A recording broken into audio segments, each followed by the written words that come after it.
태친 아이패드 에어 4세대하고 비교를 하겠습니다. 제가 5세대는 구입을 안 했기 때문에 4세대 제품하고 비교를 해보겠습니다. 포고핀이 있는 게 아이패드 에어 4세대이고 포고핀이 없는 게 10세대입니다. 10세대는 포고핀이 옆쪽에 있죠. 그 외에 디자인적으로는 완전 동일하고 이 라운드 처리된 부분만 아이패드 10세대가 더 라운드 처리가 되어 있습니다. 그리고 앞쪽을 보면은 구분이 안 가요. 옆쪽을 보면은 확실히 에어라인이 이름 그대로 더 얇죠. 10세대는 조금 더 두껍습니다. 그리고 버튼까지 똑같고 아이패드 에어 4세대 같은 경우는 펜슬을 부착할 수 있도록 이렇게 펜슬 부착하는 부분이 있고 여기서 이제 충전까지 가능하죠. 10세대는 펜슬을 1세대밖에 지원을 안 해주고 있기 때문에 펜슬을 부착하는 부분은 없습니다. 위쪽을 볼게요. 완전 동일하네요. 동일한데 이 마이크 부분이 없죠. 왜냐면은 카메라 부분이 아이패드 10세대는 가로 모드로 가면서 이 마이크 부분이 빠진 것 같아요. 그래서 마이크 부분은 없고 스피커는 듀얼로 구멍이 뚫려 있지만 하나만 스피커고 나머지는 허수입니다. 아이패드 10세대는 이런 식으로 포고핀이 있죠. 그리고 아래쪽을 보면은 듀얼 스피커이기 때문에 하나는 허수입니다.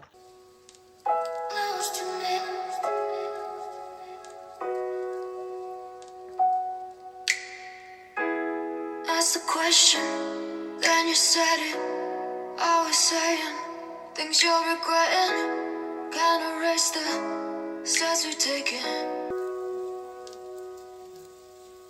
Close to me.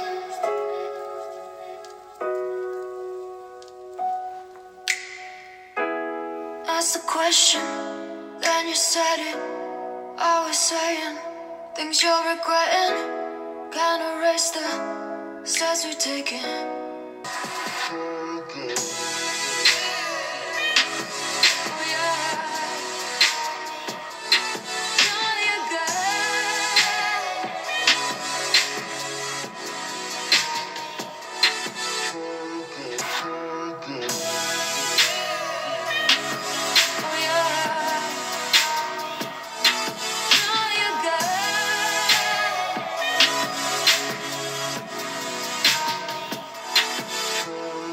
네, 왼쪽이 아이패드 10세대고 오른쪽이 아이패드 에어 4세대입니다.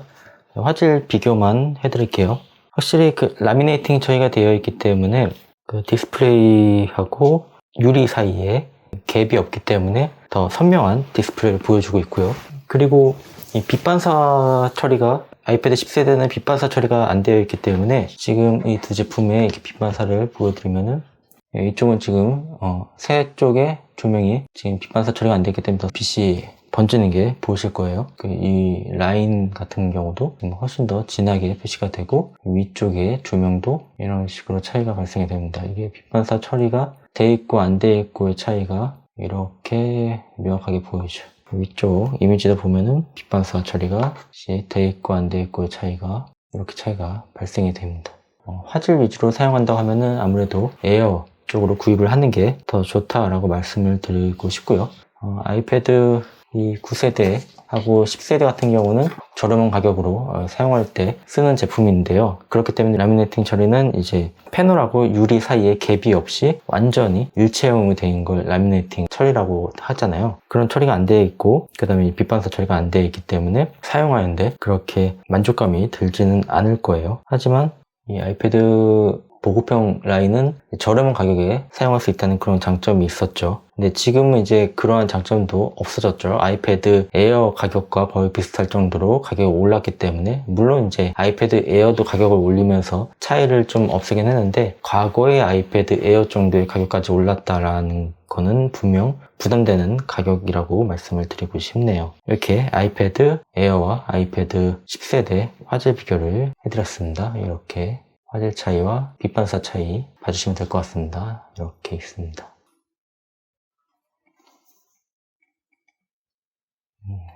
이렇게 있고요.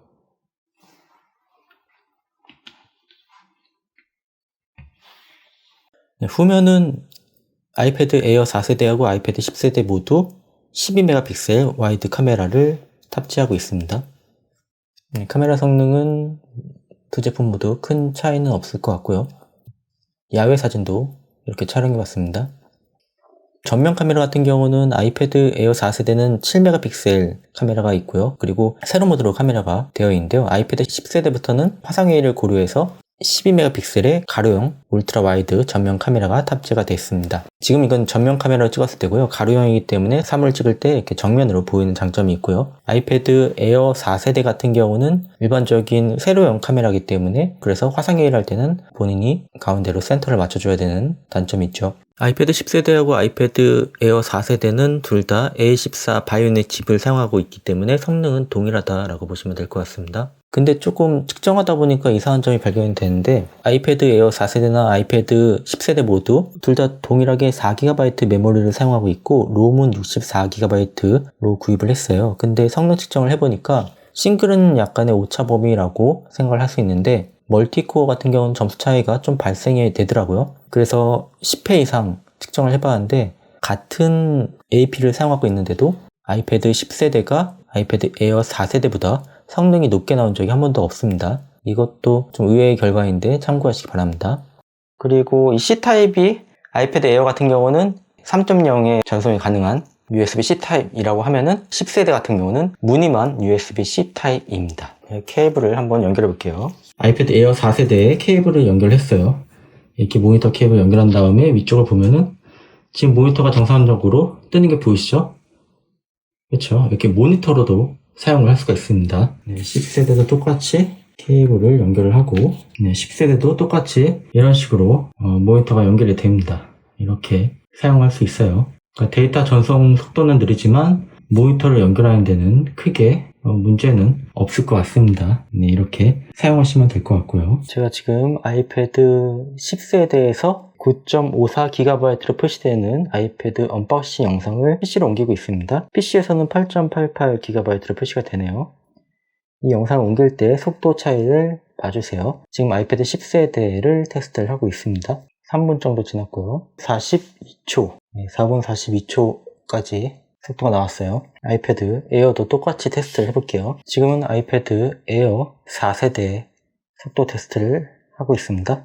4분 44초 동일한 속도로 나왔습니다. 그래서 일반적인 파일 전송할 때는 속도 차이가 없다라고 보시면 될 것 같습니다. 자, 그러면은 아이패드 10세대에서 외장 SD카드를 꽂고 SD카드에 있는 데이터를 아이패드에다가 한번 옮겨 볼게요. 약 9GB 용량을 지금 옮기고 있습니다. 아이패드 10세대 테스트를 진행하고 있고요. SD카드로 속도 테스트를 진행하고 있습니다. 4분 6초 정도 걸린 것 같습니다. 이렇게 테스트를 진행했습니다. 이번에는 아이패드 에어 4세대로 테스트를 진행해 보겠습니다.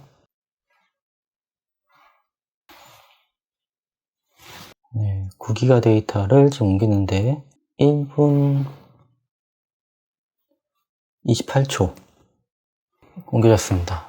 속도 차이가 이렇게 하니까 명확하게 나긴 하네요. 이렇게 속도 차이가 발생된다는 거 참고하시기 바랍니다. 영상이 도움이 되었다면 구독, 좋아요, 알림 설정 부탁드리겠습니다. 저는 지금까지 태진이었습니다. 시청해주셔서 감사합니다.